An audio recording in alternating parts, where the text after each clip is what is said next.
Hi everyone, I'm doing an overview of how to set up for mini moons. This is a solo only game and I'll be going over just how you'll set up for your first game. So on this top left area, you're arranging your tracking cards. It doesn't really matter, I guess, which ones go where, but I have the fuel tracking here. You'll put the treat on the cat treat section, which you'll be able to obtain at some point. And you'll see a clear tracking cube, which you will put onto the starting space of 2 on the fuel tracking card. You have the mineral tracking. You'll put this cube starting on 0. Over here, you have the oxygen tracking. This is going to be a blue cube starting on 19. Energy tracking is the yellow cube, going to start on number 11. And then you have your conversion aid. This will tell you how your minerals could be used throughout the game into other resources. The symbol guide is on the back of it. So this is a nice resource for you throughout the game. You'll also have a map card. It is double-sided. This is the non-hard side. You'll put one of these white cubes on the leftmost part of the map. You'll see 2 moons with the letter S on it, and that means they are considered small moons. That'll be important when you set up the moons in this area of your play area. We also have the mineral deck. You'll shuffle them up and put them into a pile. These will be your exploration deck cards. So you'll shuffle those, put them in a pile. You'll shuffle up the technology cards, put them in this pile as well. And then lastly, you have your cat deck.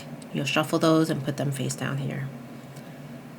So after you've done that, you would draw a starting technology card, which I've already done here.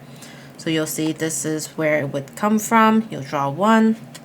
You'll put it face up in your play area. This one's a lucky clover. I could discard to ignore a exploration deck card effect, or I could discard to gain a mineral. That's what Lucky Clover would do for me. And then after all that, you'll set up the moons. So the moons is very interesting. You're going to look at where you're located on the map and look at the size of the moons. So depending on the size of the moons, you'll decide how many of the exploration cards you're going to be placing face down to form the outer ring of a moon. So for small moons, you're placing 6 face down to form a circle. So you'll notice there's 6 around here, and then the second small moon at the location is also 6 cards here. And then for the center, you'll notice the mineral cards. So you'll place 5 mineral cards in a small moon and 7 minimal cards in a large moon.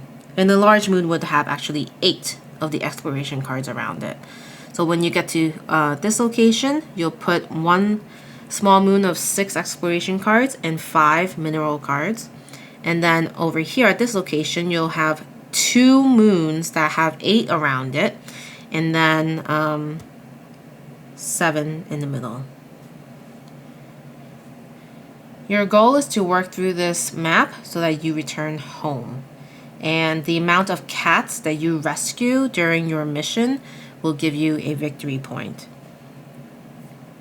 So as far as other setup, you'll just want to make sure you have your 2 yellow dice, your cat treat, a black die, your meeple, and another white cube. So to start, you pick a random exploration card to turn face up. And this will be your starting point. So you could choose between any of the, at this point, 12 exploration cards. So I'll just choose this one. And when you see this card, you put the die with the value here, and this will be your tracker on how many times you can mine from this section. And then you'll also put your spaceship, which will be this white cube, onto the card. And then you'll also put your meeple onto that card as well. So within 5 minutes, I've explained how you set up the game for mini moons.